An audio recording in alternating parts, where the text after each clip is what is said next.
Alright, so today I will be refuting the argument of Daisy Gutierrez.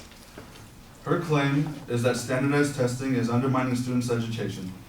In other words, parents and educators are wondering if we are focusing too much on testing rather than teaching. But my claim is no.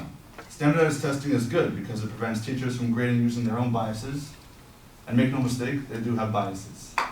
For example, Jessica LaHaye, or Lady, an English teacher and writer for The Atlantic, which is a news source, notes that I discipline boys far more than I discipline girls. And as a second example, a better one in my opinion, according to The Telegraph, which is a British news source, the Department for Education of England did a study of 2,000 teachers who had to grade their 11-year-old students' essays and found that personal feelings influenced their markings. In addition, they also discovered that teachers will give higher grades on papers with neater handwriting. That would explain a lot for me why I didn't do good in elementary. And the Journal of Educational Psychology found that teachers also believed that shy or quiet children were less intelligent and would do more poorly academically than would exuberant and talkative children. And I also say that having a common standardized curriculum helps ensure that everybody receives the same type of education, rather than what the schools decide to teach. For those of you who don't know, in the South, they call the Civil War the War of Northern Aggression.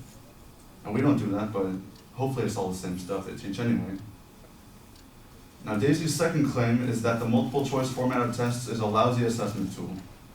Many test takers may agree, or in my case disagree, with her, but according to Robert Schaefer, a public education director at Fair Test, which is an organization that works to end the misuses and flaws of standardized testing, multiple choice tests are quick, cheap, and as he puts it, easy to design, trial, and score, and revise. And finally, Daisy also claims that teachers are too focused on teaching the test. But is that really the case? Or is it simply that standardized testing focuses on the common curriculum that everyone is meant to learn in the first place? She also summarized an article by Philip Harris that said standardized tests do not measure certain skills like creativity, compassion, critical thinking, and curiosity. While I agree that critical thinking is a valuable skill that must be taught, creativity is something you are either born with or find through inspiration. But compassion and curiosity, while nice traits to have for the sake of improving the human race, simply do not belong on a test. You're going to ask someone how much candy they should give a little kid? Nah. Everyone will have different levels of these attributes, and they are hopefully taught to in kindergarten anyway. You know, and that in nap time, so it's nice. Sticky paper, hold on.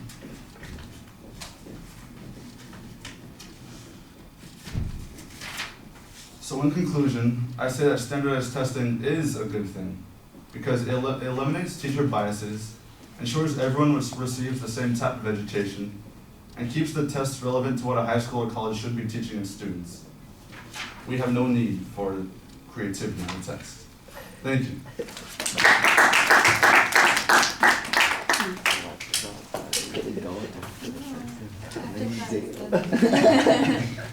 Good job. Good job.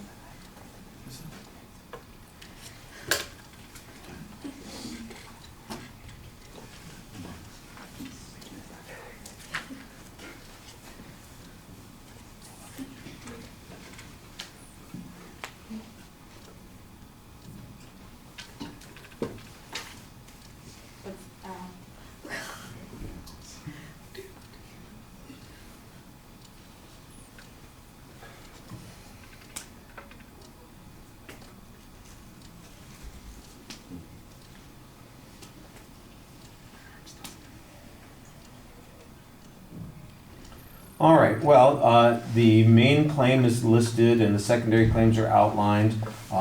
Your counterclaims basically, I don't know that they always parallel the issues that the advocate's talking about. The first point talks about bias that the teachers might have, and I think that there is some question as to whether or not that addresses the advocate's first point. It really seems like it's a tangential issue, not an irrelevant one, but it's one that is not in direct competition with the advocate's first claim.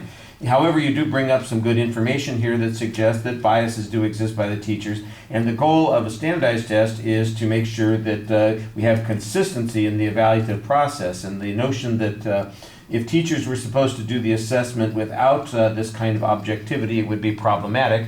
That's the point that you're trying to make, and that's the thing that applies to that argument. And I thought you explained that pretty well. What the nature of the bias is, maybe there's a little bit of humor in it also. I like the self-reference to the problem with your handwriting. I can't relate to it because my handwriting is perfect. But the idea that teacher bias in some way might be reflected in how kids do in the classroom suggests that we do need objective measures for doing this. I'm not sure that that there's a lot of argument about that, how applicable, like I said, it is to the claim that the advocate's talking about, because I think they're talking about particular kinds of tests that are being used here, not just all kinds of testing. So it might be a little bit general on the point, but I appreciate the effort on that. I thought the second point talks about the objectivity of the tests, and I thought that there's a good explanation about why we need to have tests that work this way, especially the notion that they are, you can test them, you can measure them, you can alter them and adjust them to reflect the things that we're looking for. That's exactly what an assessment needs to be able to do. It needs to be able to say, are we doing an effective job at checking these kinds of things? And I think your argument here ought to be that we have without having standardized tests, we have no way of doing those kinds of things. And so that's why we continue to have a need for this sort of thing. And that the purpose, especially in recent times, there's a reason that we put these kinds of things into place, and that is that we were having problems with, the phrase, the name of the law that originally got all the standardized testing in is No Child Left Behind. And the reason they're calling it No Child Left Behind is because we had a lot of kids that were not getting stuff that they were supposed to be getting. They're graduating from high school without the ability to read.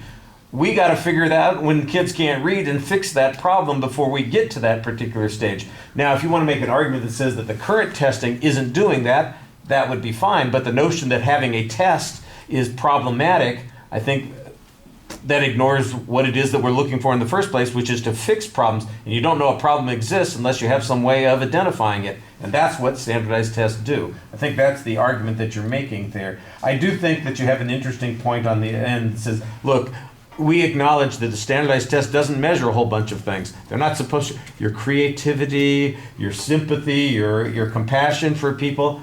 I'm sorry, that's not something that's typically on the report card or in the curriculum. That's not what we're looking for. And I thought you had a legitimate way of presenting it. Nobody objects to kids developing these kinds of skills. Hopefully that's what we're looking for. But when your kid graduates from elementary school to high school, they should be able to read and write at the 8th grade level. And we only know that if they have these tests. Whether or not they can empathize and not be a bully and be creative and compassionate, those are good things too. But that's not what the test is designed to measure. It's like saying, well, how dare you be a dog and not a fish? Well, I'm sorry, but I'm not a fish, I'm a dog. What is the test supposed to do? It's supposed to do X. And I thought you had a legitimate criticism on that.